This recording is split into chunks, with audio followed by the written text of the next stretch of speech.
Droughts are one of nature's most devastating forces.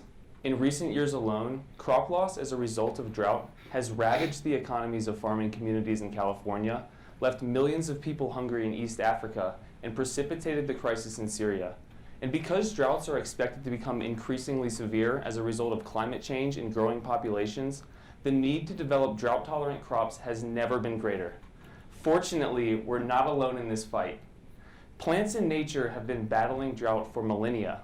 That's because droughts aren't just bad for the grass in your lawn or the wheat in a Colorado farmer's field.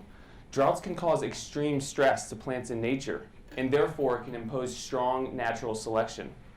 As an evolutionary biologist, I'm passionate about understanding this process by uncovering how historic droughts have shaped the evolution of drought tolerance in wild species. Because by understanding how drought tolerance has evolved in these plants, we can harness millions of years of evolution to discover the traits and the genes that we need to make drought-tolerant crops. I started with the hypothesis that because drought imposes strong natural selection, drought tolerance traits and genes could be explained by the historic frequency of drought experienced by different populations of a wild plant species.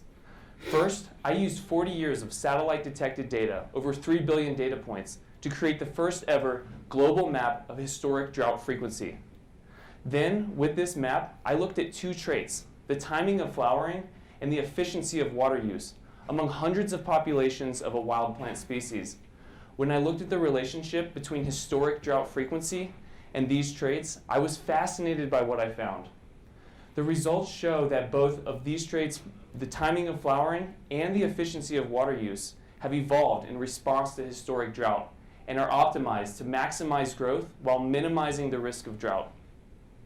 These findings provide exciting new insight into the role that these traits play in the evolution of drought tolerance and critical information for breeders working to mimic nature's drought tolerance strategies in crops. Finally, I used this drought frequency map to discover important drought tolerance genes in this same wild species. With the help of this map, I've identified dozens of genes likely to play an important role in the evolution of drought tolerance.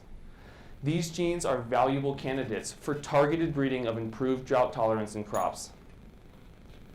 Drought poses one of the greatest threats to food security, but there is hope, and it might be growing right in your backyard, because I believe that the key to nurturing the world is just outside in nature, waiting to be discovered. Thank you.